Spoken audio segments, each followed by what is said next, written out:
Sharma, Assistant Professor Ajay Kumar Garg Engineering College. Today I am going to start with the next lecture for the subject, that is Data Communication Network KEC 063. So, today's lecture is about wired LANs. LAN means local area network. So, these are the contents of today's lecture, that is known as IEEE standards. Then on this standard, this LAN is basically divided. LAN means local area network, a network that has been set up in a office in a very small area for providing the internet connectivity, or if you want to access any of the device, let us say printer is connected to a computer, you want to take printer. So, a common printer will be installed, and through LAN you can access that common printer. So, this is the concept of LAN, that is local area network.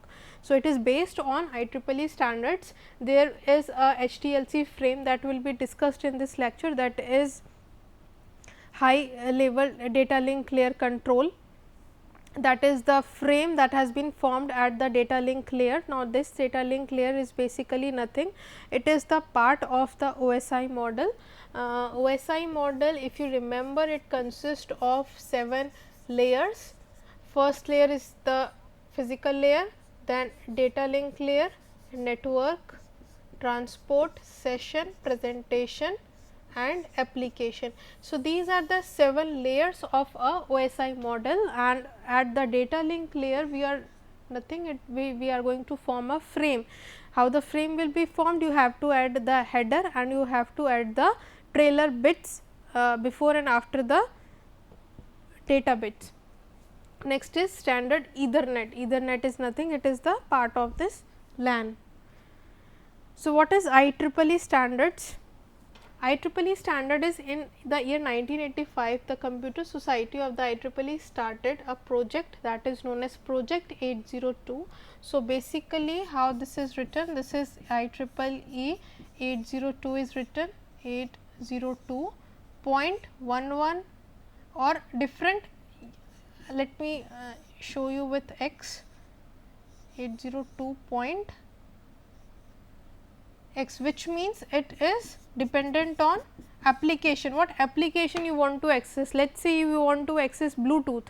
Bluetooth is also a kind of network connectivity that has been provided. There is no wired connection with will be established between the transmitter and receiver, a range of frequencies that has been allocated, and this is a part of this IEEE 802.11. So, a project that is called as Project 802 to set the standards to enable intercommunication among equipment from a variety of manufacturers.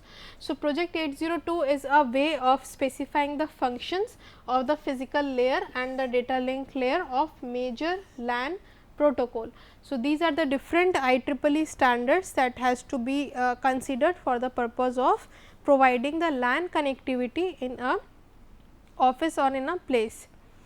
So, this is IEEE standards. As you can see that this is showing, this figure is basically showing the mapping of this OSI or internet model mapping with this IEEE standard. And at this IEEE standard, if you can see that first layer is the transmission medium. To this transmission medium there is connected the Ethernet physical layer. So, there are different several layers are there. Then there is token ring and token bus, that is also a part of this physical layer. So, what is token ring and token bus? I have already discussed in my previous lectures that what is token ring or token bus. First thing is that this is a connectivity or a style of what you will say, style of establishing a network in a form of a ring or in a form of bus. If you remember, in case of this ring, let us say this is the first node, this is second node, this is third node and this is first node. So, this is connected in the form of ring, and whichever user is having the token, then that user has the right to transmit the data or to pass that particular data to the next user. So, this is how, let us say this user is having the data and it is having the token, then they are able to transmit the packet to the second user. Now, this will going to transmit to the next user, this will going to transmit the next user, and this will going to transmit the next user. But the basic requirement is that the token has to be there by each of the user. In case of this token bus, the whole network is divided into a kind of bus.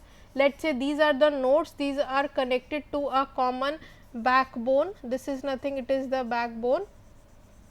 This is cable end, this is again cable end, these are the tap lines, and these are nothing, these are the nodes. So, this is the bus architecture or the bus topology, that is a part of this network topology.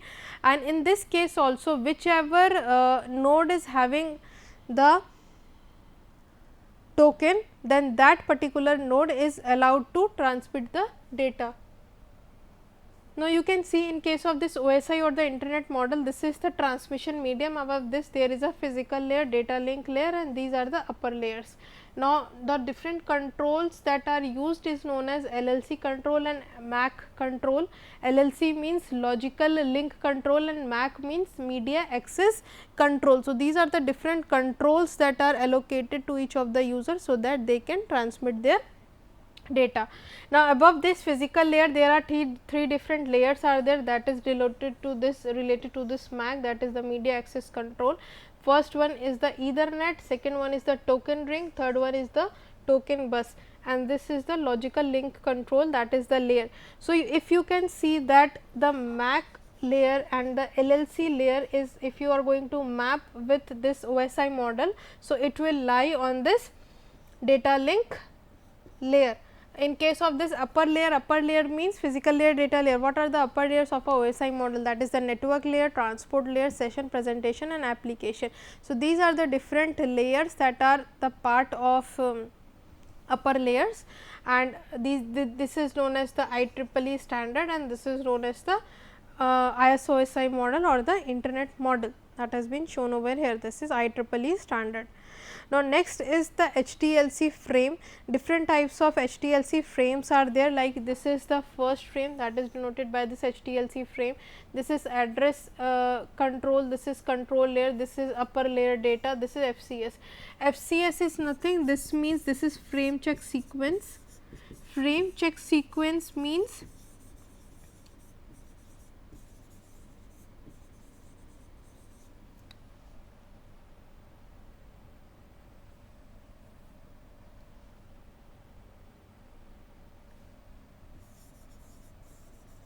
frame check sequence means, what does it mean? That this will going to, whenever this packet will be received at the receiver side, now that frame check sequence will be checked and it will be verified that whether there is any error or not. If there is any error, then that error has to be resolved, or that particular frame has to be removed, it has to be deleted. So, this is the concept of HDLC frame. So, these are the different fields that is already allocated. This is address field, this is control, this is upper layer data, this is FCS, that is the frame check sequence. Now, these are the two different divisions of this layer, that this is the MAC header, MAC payload. MAC payload is nothing, it is the data that has to be transmitted, and this is known as the frame check sequence, and this is denoted by DSAP. DSAP is nothing, it is the destination service access point, this is source service access point.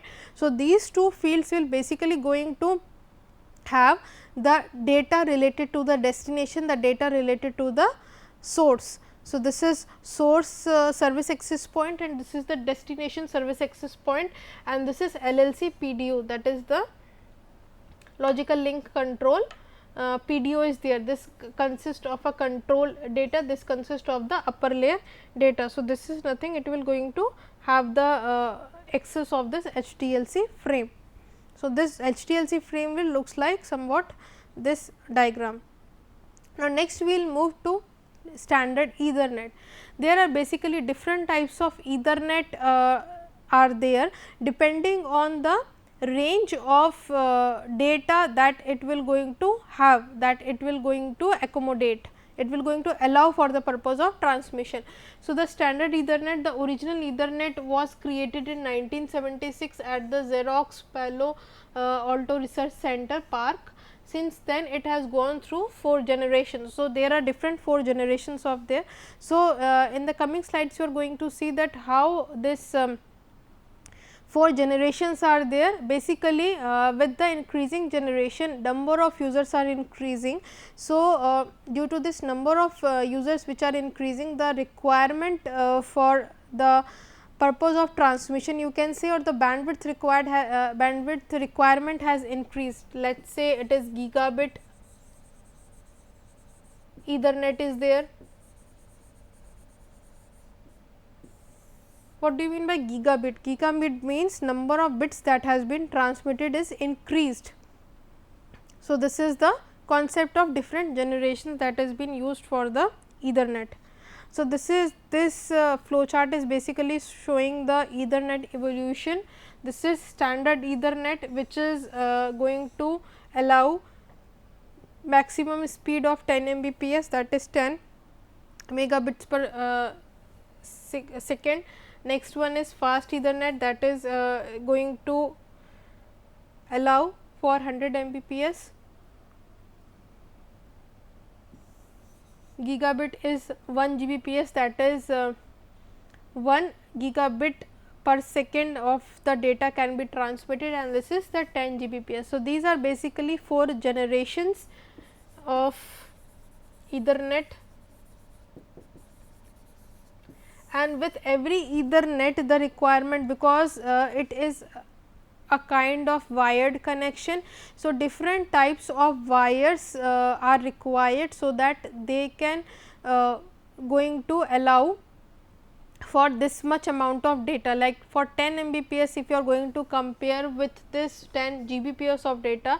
So, as you have seen that from this to this, number of bits that has to be transmitted has increased. So, the wire that has been used for the first standard Ethernet can not going to allow this much of the data. So, basically the evolution of different cables are also there, so that they can allow 10 gigabits of data. So, this diagram is showing the 802.3 MAC frame. This is known as the preamble. Preamble is nothing, it is the 56 bits of the alternating 1 and zeros are there, which means 10 10 10. These are the preamble. Preamble is nothing, it is a kind of header, you can say. This is also written over here.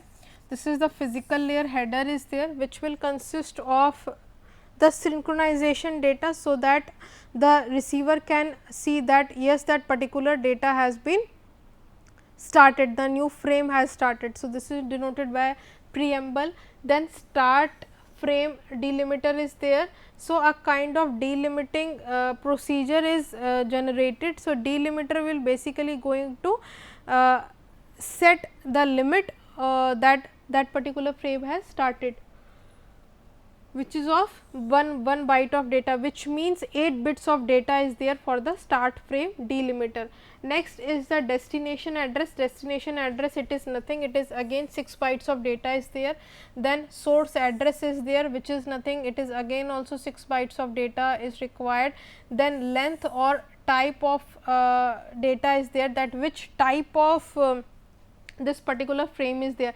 Either it is a synchronization frame, or it will be a control information, synchronization information, or it is nothing, it can be a information data also, means the whatever data you want to transmit. So, this is also consist of this length or type of the frame. So, this is of 16 bits, because 8 bits is equals to 1 byte and we are considering 2 bytes. So, 16 bits of data is there for the length and type. Then data and padding. So, this basically consists of the original data that has to be transmitted along with the padding, which means 0 padding will be there. If it does not comes under the limit of the particular transmission, then you have to add zeros to increase the number of bits, so that it will fall in this range. Then this CRC, which means it is cyclic redundancy check. This is nothing, it is again a kind of error checking technique is there, which is of 4 bytes. You can multiply 1 byte is equals to 8 bits. So, this much data is required for the cyclic redundancy check. It will going to check that whether the particular frame that has been received is correct or not. If it is not correct, then it has to be, the error has to be removed, or that particular frame has to be removed. So, this is 802.3 MAC frame structure is there. Now, next we will see MAC frame. This is the destination address. So, whatever receiver you are selecting, let us say there are 4 users are there, 4 transmitter and 4 receivers are there. So, whatever receiver you are choosing, you have to at each frame you have to enter that particular physical address of that device, which consists of, which is being placed in this destination address.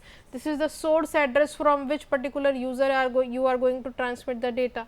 Then this is denoted as length or PDO, which is used for which type of frame it is like.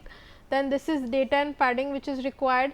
Then minimum payload length, which is of 46 bytes. Now, you can see that these are the ranges that has been set for the purpose of main data that has to be transmitted. So, you can say that minimum range is 46 byte and it can be extended to 1500 bytes. 1400 bytes to 1500 bytes. So, these are the ranges in between this range that data has to be transmitted. If it does not follow this range, then padding will be done. So, 0 padding you can insert, because it will not going to basically change the data, it is just going to increase or to fulfill the requirement of length which is being set up by the device. Then cyclic redundancy check is there, this is of 4 bytes. So, this is the minimum frame length, which is 512 bits or 64 bytes, and maximum frame length is 12144 bits or 1518 bytes. So, these are the MAC frame diagram is showing. Now, this is the description of this particular frame. Frame length, you can see that minimum frame length is of 64 bytes, that is 512 bits. Maximum length will be 1518 bytes or 12144 bits. The least significant bit LSB of the first byte defines the type of the address. Type of the address means what kind of address you are having, either it is a physical address, it is a logical address, port address, or a specific address is there. So, LSB of every bit will going to define the type of address. So, basically there are 2 types of addresses are there. First one is the unicast, otherwise it will be a multicast. So, whenever if this LSB bit is 0, then it means it is a unicast address, and when it is 1, it will be a multicast address. So, these are the 2 types of addresses which are shown over here. So, you can see this is the example of hexadecimal address, which is written as hex digits. So, this is of 6 bytes you can see. So, first will be the destination address, second will be the source address, then the PDU is written over here, then the data will be there, and this will be the frame check sequence. So, this is how this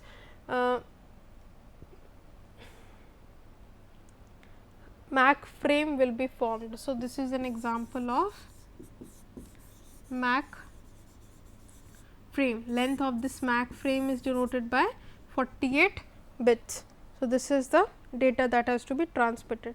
Now, types of address, what I was talking about, if the LSB is 0, then it is a unicast address. If LSB is 1, then it will be a multicast address. So, this is unicast, that is denoted by 0th bit. If it is multicast, it is denoted by the 1 bit. So, you can see that every frame, this is denoted by the MSB, and this will be the most significant bit, and this will be the least significant bit that has to be considered, and it will be extended from byte 1 to byte 6. So, minimum length of the frame will be 1 byte and maximum length of the frame will be 6 bytes. So, you can see in this diagram. I want to show this diagram again, so that you will not confuse in this diagram. In this MAC frame, it consists of a destination address, what I was talking about. It can be a, mostly it will be a physical address, but if you want to access any of the application, like if you want to take the printout or if you want to change send the email, then it will be a specific address is there, physical address, specific address will be there, logical address is also possible, or port address.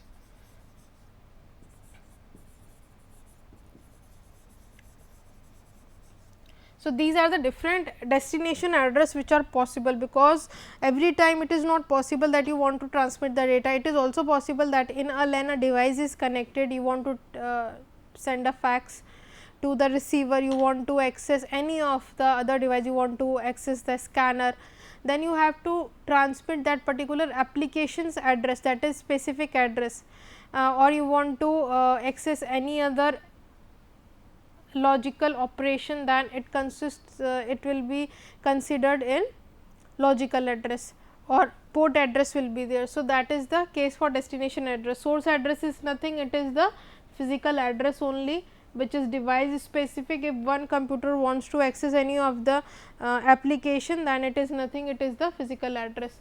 Length and PDO will be there. So, this is nothing, it is a type of address or the data type of the frame. It will going to decide that what kind of frame it is there. It is either the control frame, it will be a data frame, or it will be a synchronization frame.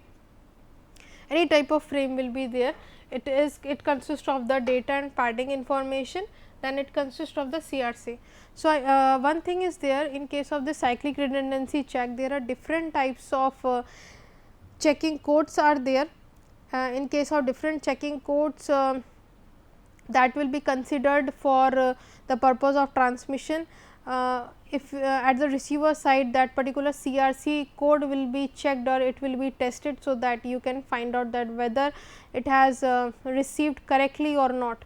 So, that is the case for cyclic redundancy check. In that case, there will be different codes are there, that is known as cyclic code will be there, linear block codes there. In some codes there is a condition for error detection is there, and in some cases there is error correction is also there. Like in case of convolution coding, there is a condition for error correction is there, otherwise you have to detect the error and then it will be transmitted in the CRC condition. So, that is the cyclic redundancy check is there. So, in case of the cyclic codes, if we are talking about, in case of this cyclic codes, what we will have, it will be shifted in a cycles, it will be shifted in cycle, and in that particular cycle that codes will be whatever code will be generated after shifting, it is nothing, it will be again a, it will going to generate another code. So, that is also a valid code. So, after shifting there is also a valid code, that is known as the cyclic redundancy check sequence, or cyclic codes are there. In case of convolution coding, there will be a case for trellis diagram, there a syndrome will be first calculated. After that syndrome, there are different techniques are there, like code trees there, state diagram, code trellis is there. So, this is the way how this MAC frame will going to work. So, this is the minimum frame length, that is of 512 bits or 64 bytes is there, then maximum frame length will be there, that is 12144 bits or 1518 bytes are there, that is the MAC frame that has been considered over here. Now, this slide is again showing that what kind of data, what kind of address we are considering, like unicast. What is unicast? Unicast means there is only one transmitter and one receiver is there. So, that is known as the unicast. In case of multicast, there will be more than one transmitters are there and more than one receivers are there. So, this is nothing, it is the case for multicast. So, unicast to multicast. Multicast is again it is a condition for broadcasting is also there. In case of this broadcasting, when there are more than one users are there, more than one receivers are there, then they will going to broadcast the data, or it is the condition for multicasting is there. So, that is the condition for multicast. So, one bit will going to decide that whether it is a unicast address or a multicast address, and 0th bit will going to decide that it is a unicast address, means you are not going to only one transmitter and only one receiver are there. Then this is again an example of the MAC frame. This is nothing, it is the 12 hex digits are there, that is consisting of 6 bytes or 48 bits are there. If you are going to divide, because 1 byte is equals to 8 bits are there. So, that is the condition for bytes, and in terms of bits is there. This is the table diagram which is showing the unicast and multicast, and these are the references that you can consider for this particular topic, that is the wired LAN. And thank you.